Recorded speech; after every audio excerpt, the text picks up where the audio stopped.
If I may, I'd ask you a biographical question, because you're born in Hungary, raised in Canada, and then you've taught in the UK for a long time. When was it?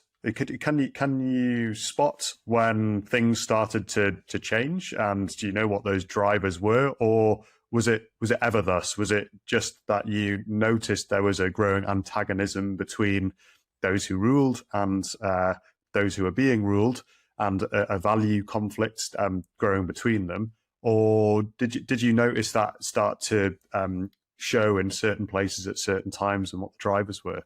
Well, the thing is you have to remember that throughout most of the post-war era, the major conflicts were ideological rather than cultural. There would be about left and right conflicts. They would be about between communism and capitalism, or the Soviet Union and America. And they would be often very much focused within, for example, in Britain, on economics and sort of taxation and how you distribute resources.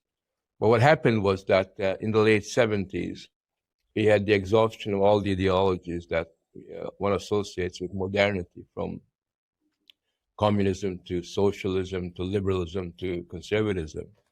And it's at that point that you had a situation where arguments and conflicts became focused on values. It first began with the rise of environmentalism, where green values began to challenge the way that production was sustained, and that was essentially a cultural argument. In fact, they used to call that the cultural turn in the late 70s, early 1980s. And then gradually, as time went along, you found that increasingly, with the rise of identity politics, which was the main vehicle, the main medium for introducing the culture wars, you had a very different landscape, a very different political landscape, where gradually, in a sense, ideological and economic sort of issues and themes became marginalized, and cultural ones began to gain sort of a far greater degree of importance. And I kind of picked up on this first in the early 1980s, when I noticed that at that time there's a lot of arguments about the dangers of the family and family life, and we used to have all these what I used to call moral crusades against the family, by arguing that it's a place where the abuse of children is normalized.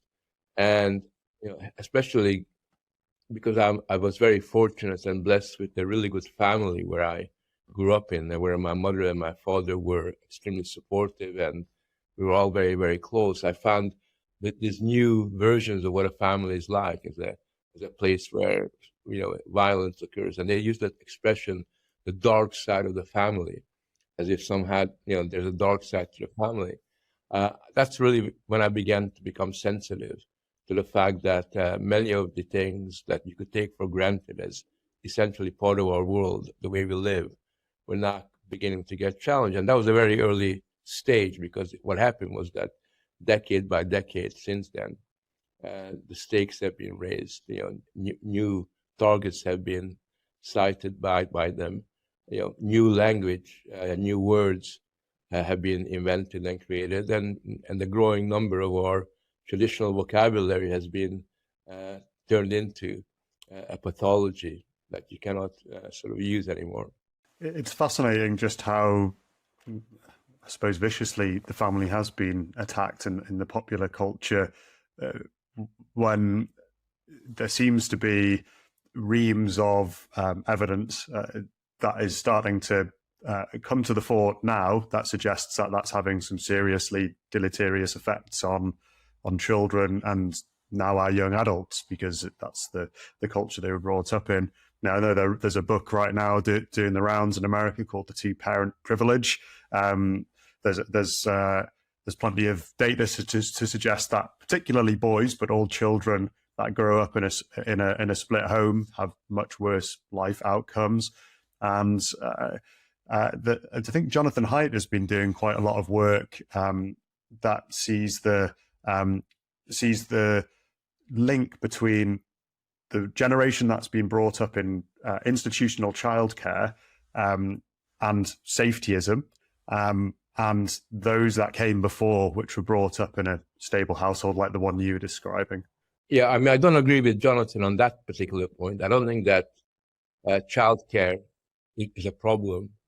There's nothing inherently bad. I think it's a very useful resource that helps parents out. The reason why you have safetyism is because the whole of child rearing culture has changed quite fundamentally. It's become much more risk averse. And that risk aversion is something that is not rooted within the family, but within our society itself. And it just so happens that what I call the therapeutic turn within Western culture, where you increasingly medicalize what I see as existential problems, begins to get stronger and stronger and stronger. And within the family, that takes the form of this obsession with the necessity to protect children from the challenges of life. So what you have in the whole domain of parenting is a situation where every single experience that children can have comes with a health warning. And that's got nothing to do, I think Jonathan misses that a little bit. It's got nothing to do with kind of childcare, because I think childcare, if it's done properly, can make the work of families much easier, and the two can forge a partnership that benefits children. Because on one hand, you can have children having close relationship with their mothers and fathers.